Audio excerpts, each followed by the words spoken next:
right, gentlemen. Ready to go? Ready. All right, I'll hit the intro in 3, 2, 1. Ready and racing. Welcome to the Dogcast for Greyhound Racing SA. Visit grsa.com.au. Oh, yes. Welcome to the latest edition of the Dogcast, brought to you by Greyhound Racing SA. I'm Brenton Yates, your host for today, alongside Greyhound Racing SA's racing manager, Shaun Mathieson. He's back in the chair today. Shaun, great to have you back, and boy, have we got a big edition today. Yeah, Yatesy, great to be back in the studio with you. And as you mentioned, August really heating up. The Nationals, we're in a strong period of feature races, all leading towards, as we know, September, October, with all our big races. But it really kicks off. We kicked off yesterday with the straight track, but also Thursday night, the national finals. Really looking forward to it. Yeah, that's all coming up. So in today's Dogcast, the State National Championship at Angle Park on Thursday night. We've got the sprint and distance finals. We'll be checking out the results from last week and, of course, the big final. We'll have a look at yesterday's State National Straight Track Championship, Matho, that you touched on, and our interview today. Looking forward to this. We're going to go straight to the top. We'll have a chat to Greyhound Racing SA's new CEO, your boss, Beaudel Francis. She'll join us on the line for a chat. The Week in Review. Yes, Week in Review brought to you by the Fresh Pet Food Co., proud suppliers of fresh pet food for our GAP SA greyhounds in the GAP prison programs. And, of course, they're based right here in South Australia. You can visit their website, freshpetfoodco.com.au for more info. Well, Matho, we might as well get to the most recent first, I suppose. Yesterday, the straight track final, the championship state divisional at Murray Bridge. Take us through the race. Well, I mean, we had a very short price favourite. He's on fire for Tim Richards, $1.33. I thought he was very short at that quote. I think he got to $1.25 late, amazingly short, but he drew 8, and we know how brilliant he is out of the boxes. And so he began supremely well and carved straight down towards the fence. It was extraordinary. I don't know if I've ever seen that. So you're spot on if you can picture it. And I'll tell you, our caller, Lockie, he picked it up really quickly because that box 8, you actually can't really see from the broadcast box. So that's how quick he's on fire, was scooting over to the rail. And to cross 7 inside and get to that inside fence in such a short space of time is extraordinary. Well, I think... he is amazing out of the boxes, and he's shown that, and he showed it again yesterday. He set the race up with his beginning. I'm gifted too for Ben Rawlings. Challenged late in the race, and for a fraction of a moment there, I thought there was going to be an upset here. But there was another gear, wasn't there, to the winner? He's on fire. He was challenged with about 50 or 60 to go, and then he just unleashed that there was another burst, and he went on and drew on to win it by, it looked like a couple of lengths in the end. I don't know what the official margin was, but a length and a half. Yep. As you said, a strong victory to claim the win. We know how brilliant he is. He's a wonderful short course dog with that brilliant start.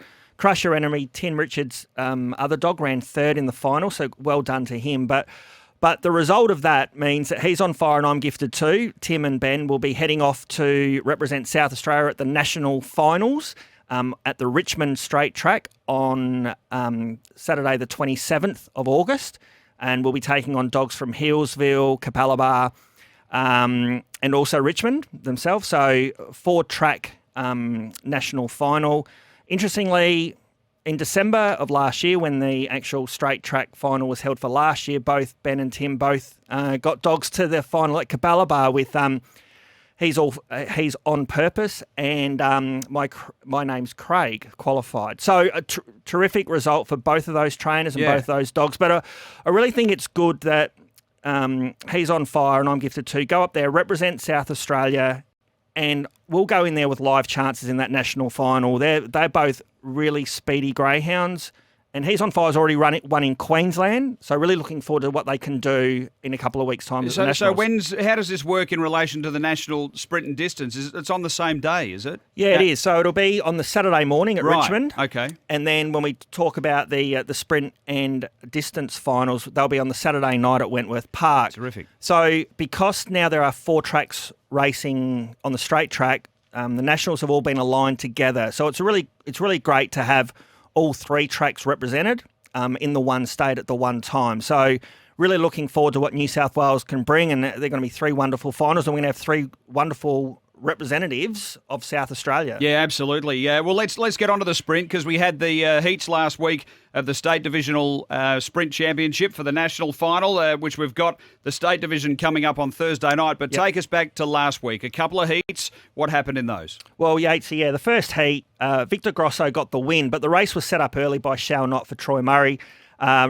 Brilliant acceleration that dog has. He can have a couple of strides straight after the start, where he's can just slightly and then accelerates, and he accelerated brilliantly. He almost caught the lure, but we know we had a few lure problems on Thursday night, but he went that fast.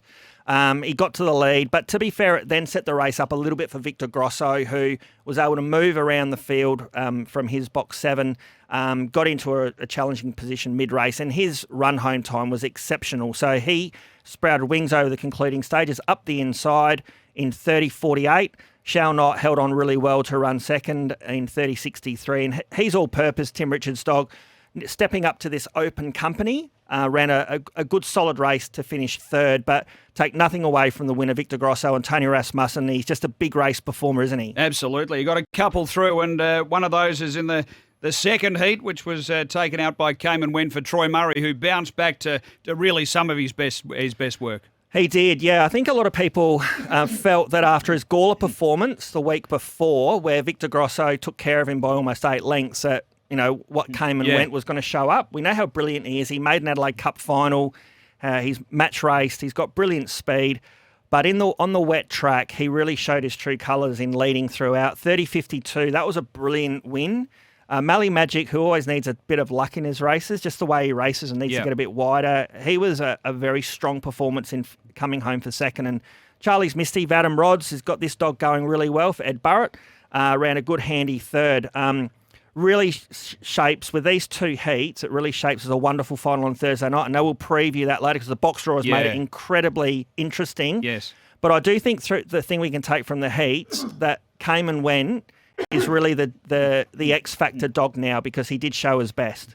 No question. It was great to see him back to his best. And as you say, when we get to that box draw, really looking forward to seeing how he shapes up from the inside draw in that final. I guess in our review, Shaun, we might as well project back a few weeks. We had the running of the final of the champion puppy. Yeah. And going into the race, Emily Azzopardi was well represented, ended up winning. In fact, running 1-2. Well, as we've said on the Dogcast before, they come on the Dogcast and they end up winning the feature race. I don't know what... she was the interview, wasn't she? She was the interview, she was, and she ran first and second in the final. I don't know what Bodelle's doing on the weekend, but she'll win whatever it is. But yeah, Monique Keeping probably got the better of the more fancied kennel mate in Angus Keeping. Yep. But I think on the show, Emily did state there wasn't much between them, and really the box draw on the in the champion puppy lent a bit towards Angus, but Monique was a very strong win. It's a credit to them. I mean, they Emily and Matt Lanigan have come across 3 weeks in a row. They came across just the trial dogs and then come across from the heats and then the final. So full credit to them. They got three through to the final, ran first, second and fifth. Finished redeem. Flashed home for third, was a really good run, and 58 for Don Turner. But a good addition to the champion puppy. Those keeping dogs, you can follow them wherever they're racing, interstate or locally. They are very well bred and they perform very well on the night. Yeah, terrific win, and well done to the Azzopardi, and terrific win by Monique Keeping. That's our look back at what was, and we're about to get stuck into the big action on Thursday night. The preview. Yes, time for the preview. Brought to you by SA Greyhound Tips, the Twitter feed. That's free tips for SA Metro Greyhound meetings. Search at the Dogs SA and get on board. As always, gamble responsibly. Todd Gray does a terrific job with that sort of information, trying to find you a few winners. Matho, big night. Thursday night, we got the state final of the Sprint and Distance Championships. Let's get underway with the distance firstly. Now, this is a one-off situation, so no heats coming into this particular race. No, that's right. I mean, all the states have come to an agreement that for the stayers, there'll just be a one-off final aligned with the final of the sprint, who do go through a heat process, and that's purely a dog numbers. Stayers, as we know, Yatesy, we will run a stayers race with 4 to support those dogs to keep them racing. And we love the staying events and we want to keep them going, but Nationally, there's not as many stayers as there are sprinters, so we were all running one-off races, and we had a good addition. We had a bit of a taste last week in a normal event where Fantastic Radley sort of blew apart the opposition that he pretty much meets this Thursday night. But you're right, it's a one-off race, 5 dogs only. A little bit disappointing, but Yatesy, the quality of this field, you couldn't handpick a better bunch. The only one is probably Lashes Manelli, who has been retired. She'll be having some pups soon. But handpicked, this is the field we want to get, and so it makes for a great race on Thursday. What are your thoughts? I had a look at this race with Lockie and Todd Gray on the Greyhound Racing SA Facebook page, actually. So we were all sort of finding it pretty hard to get past the $1.60 pop Fantastic Radley. Which way are you leaning? What do you make of the race? Yeah, well, all you 3 gentlemen are great judges because I can't. We want to get a bit of different of opinion, but I don't know if you can find much of a difference of opinion here. The only thing I'd say is Victor Hayden comes into this race. Victor Hayden went to Victoria, made a Group 3 final, and showed previously here he has the speed to lead. The only thing I see with Radley is that if by chance Victor Hayden leads, clears out, and Radley just takes a bit of time just to get himself a bit wider at the winning post probably the first time. But he did show last week that it probably doesn't make a lot of difference to him. And down the back straight, clear running, he'll be really hard to hold out. So I'm with you guys. I mean, Fantastic Radley, I think he'll win and qualify for the national final. I mean, what if Bedrock Fred could find his Queensland form? I mean, extraordinary effort up there, wasn't it, really? Extraordinary. Yeah, I mean, I'm sure that Shirley is hoping for a bright sunny day on Thursday, so Bedrock gets a bit of that, Queensland sunshine feel and shows his best. I wouldn't be putting a line through him at all. And as you said, I mean, he showed in Queensland how brilliant he was. He's just taken a bit of time back here in SA to find that form. But if he began really well out in front, he'd be hard to catch. I just think he just hasn't shown enough back here to maybe turn the tables on Fantastic Radley. If this race was held in Queensland, Yatesy, Bedrock Fred would be $1.20. Fantastic Radley would be $4. That's just what it was. So our reigning distance greyhound of the year, the one to take out the state divisional final. I think so. Hard to go past. I think Hayden will run a big race and Bedrock Fred for third. You're along those lines? Yeah, I am. I find it pretty hard to go past Fantastic Radley. Look, I think on his day, the Fred would be right there. Yeah. Just not sure how, after they met last time, that big margin gets turned around. That's the thing. So $1.60, short but sweet, perhaps. Yep. But let's get stuck into the other one. Shaun, race 6, we've got the National Sprint Championship final. This one has a lot more depth and some really tricky situations could be posed going to the first bend. You touched on the box draw, so walk us through. Well, so the box draw has made this extremely interesting. Cayman Wentz out of the 1. We know how brilliant he was last week in leading throughout. He's all purpose. He's brilliant out of the machine as well. He's got 2. Mally Magic out of the 3. Again, a bit closer for him's good. A lot of poise out of the 4 for Tony Rasmussen. 5, Charlie's Misty. She did show she can carve down and has speed. 6, Fly for Tricks for Jane McNichol. 7, Shall Not. Again, box draw for him won't really worry him too much. And 8, Victor Grosso. He can handle any box. Box 8's probably not perfect for him, but as mentioned, he might get a good run across here. So there's speed on the inside, there's speed on the outside, and there's strength who can sit right in behind.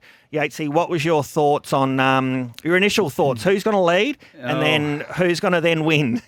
This is a really, really interesting race. I think there's 3 that'll be going forward. Cayman Went, he's all purpose, and Shall Not. Now, look, Shall Not, as you touch on, the way it went in the heats and set up such a big lead was extraordinary. Yeah. Can it repeat that, or can Cayman Went boot through with some of his better first section work? He is actually the quickest to the post, Cayman Went, historically. Yeah. But look, it would need to really punch hard because there's going to be some heat coming. So I'm not sure who leads. I think Cayman Went will be best positioned. Shall Not does have the acceleration to get over, and then the one you touched on, Victor Grosso, who has been back from $3.50 into $2.90, back out to $3, I note, on the tab fix. The late move came and went at $3.60. Mally Magic out to $3.80. So Fly for Tricks pretty steady at the $10.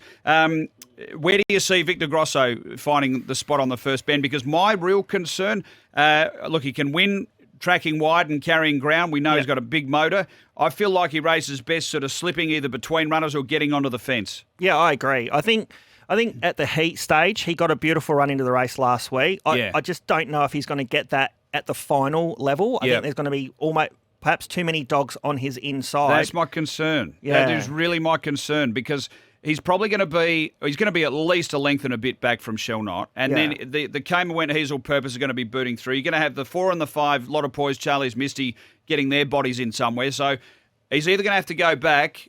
I think he is going to have to go back because I'm not sure he's going to have the acceleration to get around that early speed through the pen.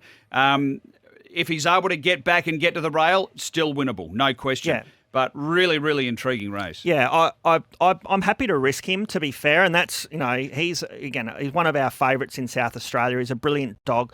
But I just, even if Shaun begins really well, it's really not going to help Victor Grosso to a degree because Shaun will be off and gone. Yes. So he still has to get past the other 6 dogs on his inside.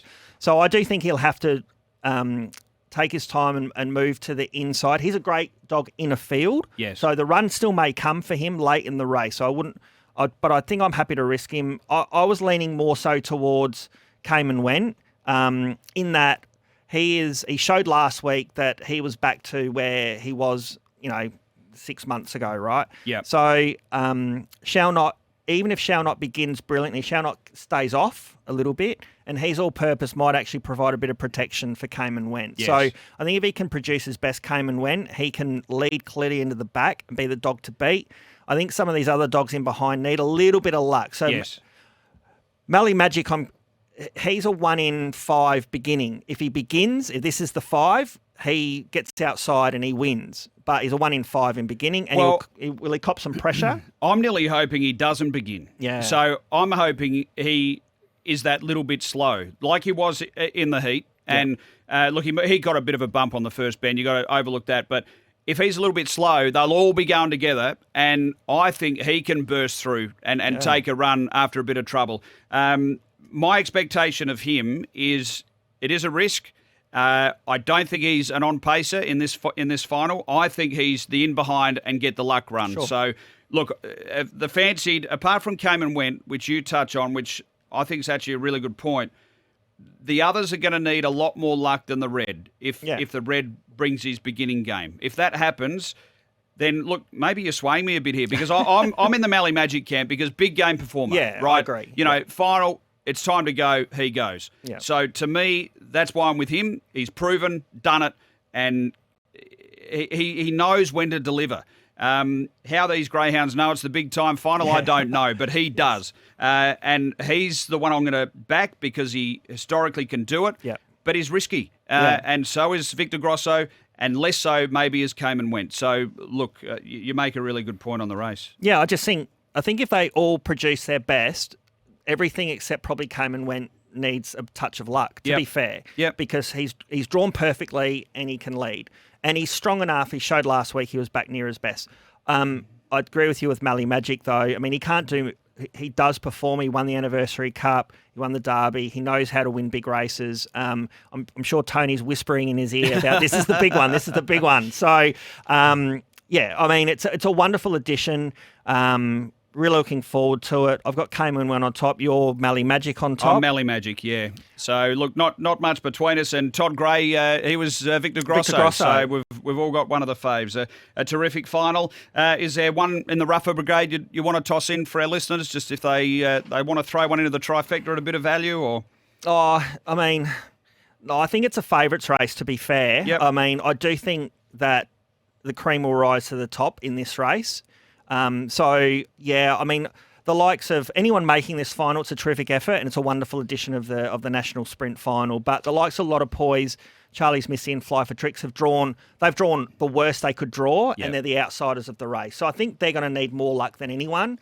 They could bob, but I think it's more of a favourites race. I'd be leaning towards the favourites in the market. All right, terrific. So that's the final on Thursday night of the state division of the Nationals. Matho, also on my notes coming up this week, I've got for us to touch on the North v South Challenge. Now, Yep. I'm not sure where this sits currently because I think we're still waiting for finalisation of fields, etc. But the concept is North being Gawler, South being Murray Bridge, so to speak, that we go head to head. Is that it, or is it something else? It's a little bit like that. It's more postcode orientated. Right. So it's someone who resides in Adelaide. Yes. They're aligned to the north, I Okay. suppose. Someone who lives at Victor? Victor, Mount Gambier, they're aligned to the south. Gotcha. Right. So, but they're based effectively. It's Gawler v Murray Bridge, and a Yep. little bit of a playful sort of a competition between the two tracks. So we'll try and get on Sunday night. Hopefully, have a short course Gawler heat and Murray Bridge heat at Murray Bridge, and a 5:30 Gawler heat and Murray Bridge heat effectively at Murray Bridge. Then all those dogs then go next Sunday to Gawler, and then the following Sunday they come back to Murray Bridge for the final. So just trying to, get some intermingling between the sort of regions at each venue. And the clubs are really supportive behind it. The nom's closed today as we go to air. Hopefully we've got enough to support the series. But that'll play out in the next day. So, but yeah, a really interesting concept driven by the clubs. So congratulations to them. We put some conditions around it. Looking forward to what it might develop this year and then hopefully the years to come. Terrific. Great stuff. That's our look at what is coming up. And up next, we've got the lady in charge. Bodelle Francis will be joining us on the Dogcast.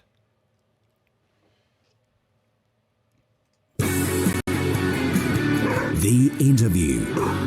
Oh, yes, it's with great pleasure we are joined by the new CEO of Greyhound Racing SA, Bodelle Francis. We're stoked, Shaun, that she's been able to come on, your boss, Absolutely. and have a bit of a chat to us, and looking forward to having a chat to Bodelle and see what her thoughts are about where Greyhound Racing's at. Bodelle, thanks for your time. Welcome.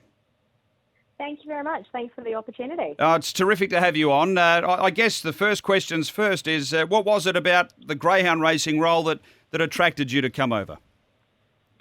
Oh, look, it's no secret that I have a very ingrained love for the racing industry as a whole. And when this particular opportunity came up, it was certainly something that pricked my ears and made my tail wag, pardon the pun. So any opportunity to get back into the fold, I deemed it to be a great opportunity. And look, I love the diversity of the industry, and it's presented itself, and here I am. Can you tell us a bit about your background, Bodelle? For those that don't know, you have a really experienced resume, and just for our listeners, if you could just tell us a bit about what your history has been to this point. Yeah, of course. So I'm 100% hospitality born and bred. It's in my blood. Married, obviously, with that is thoroughbreds in particular, and racing as an entire code. So I've been brought up within the racing and hospitality industries from a really young age. Pretty much visited most tracks around South Australia and nationally, a few internationally. My family have had horses. I've got family members with dogs. So, even my son, who's not even 2 at the moment, because we've always got racing on, yells at the screen, go consistently. So I don't think there's any way to get away from it. Definitely in the blood, that's for sure. Now, Beaudel, you've also hit the ground running as well over the last couple of months where most people in the industry would know who you are because you've gone out to our racing venues, you've made time for our participants and our obviously our staff and all of that. So how have you find that going to our venues, meeting the people in general? But yeah, it's really been a bit of a fact-finding mission straight up, hasn't it? Absolutely. Look, anyone who knows me knows that I love to chat. One of my favourite things is to get my hands dirty and go out and meet people. And it's the best way I've always found to sort of be able to formulate opinions and get all of the facts to make the best decisions possible for the business. And I've been so incredibly impressed by the calibre of the facilities and, the state of the tracks. And it's just been so wonderful being able to get out and chat to people, participants, and owners and staff and people that have a genuine, absolute love and interest in the sport. And that's one of the things that, is so unique to racing in particular. It's this absolute love for what they do, and it's a real community. And I have to say thank you so much to everyone that's given me their time to have a chat. Everyone's been so incredibly welcoming and warm, and I've really genuinely I've been very humbled by that. So thank you. Yeah, Bodelle, it's certainly been noticeable, Shaun's point, that you've had the feet on the ground. You've been out and you are investigating, and that's probably not the word, but you're appreciating and getting to know what the industry's about, the people involved and how it all works. In a way, you're pretty new to it, but in a way, in that period of time, you've certainly done enough to have some type of view. I'm just curious about where you see greyhound racing at the moment, what your view is after the few months you've had in the role. It's absolutely no secret that I see so many opportunities and potential within this great sport. It's fun, it's exciting. Whilst it's got a lot of history, it's also very new and fresh. And I just think it's got such great potential to be able to sort of go to the next stage. One of the great things, as you did mention, is I do have a long history within the industry, but on the same token too, I've been able to come in with a completely new, fresh set of eyes and ask lots of questions and ask lots of whys and why do you do that, and really keen to understand and then potentially see whether there's a better way that we as a team and as an industry can look at things and perhaps maybe continue to improve it. I guess, Bodelle, industry participants and those even outside would be wondering what you would view as, I know there's obviously many things you'd like to look at, but is there something that stands out for you at the moment above everything else that needs to be addressed in the world of greyhound racing? What's our biggest challenge, do you think, at the moment?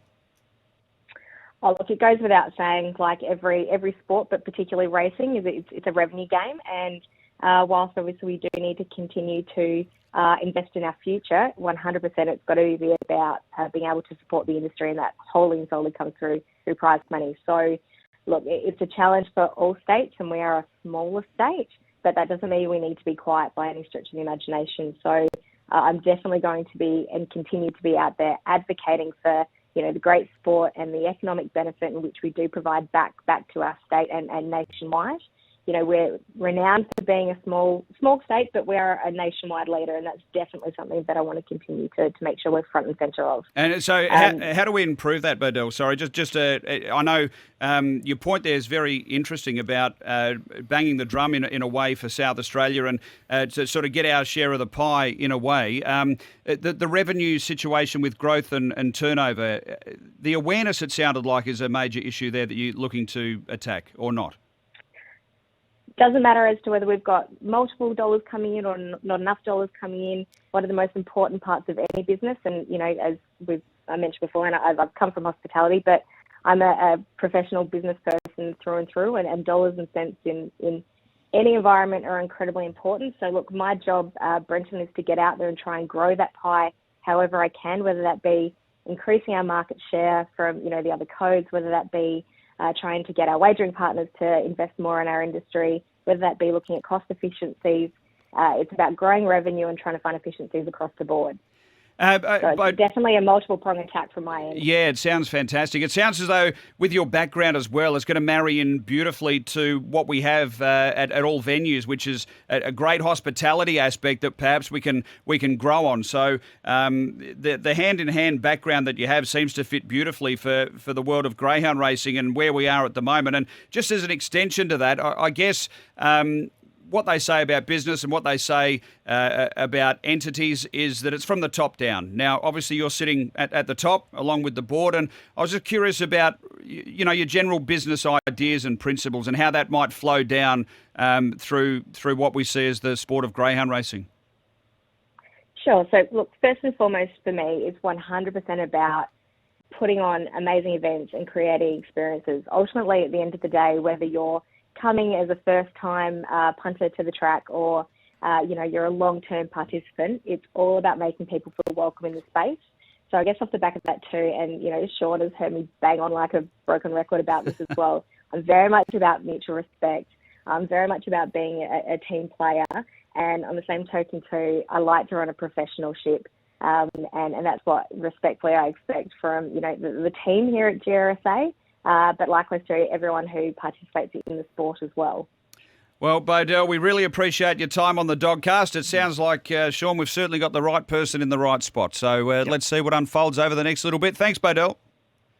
Thank you. Thanks for the opportunity. There's Bodelle Francis, the CEO of Greyhound Racing SA. Matho, that's us done for today, but big night at Angle Park tomorrow night. Yeah, absolutely. Great to have Beaudel on. We spoke a few weeks ago about getting her on, so it's great, a bit of an insight to her, and in the coming months we'll no doubt see how things unfold. You've got a bit of pull in there, Matho. You're able to get her on the Dogcast, Well, mate. no, I was able to get her on. I stayed a bit quiet because I'm trying to be one of her favourite managers, so maybe not. You can have the hard-hitting You were going to ones. ask her that, weren't you? Who's your favourite manager? Yeah. Well, obviously know which one it is, but yeah, Thursday night, Yatesy. Really looking forward to it. As you mentioned before, races 4 and 6, so don't get caught out. But it's a wonderful night of racing because all the states, including New Zealand, Western Australia, New South Wales, who don't normally race on that Thursday night, have all their national finals all pretty much within a 5-minute gap of each other. So we're races 4 and 6 for our feature races, and it ties in with everyone beautifully nationally. Well, fantastic. Good on you, Matho. Look forward to seeing everyone tomorrow night. Thanks for tuning into the Dogcast.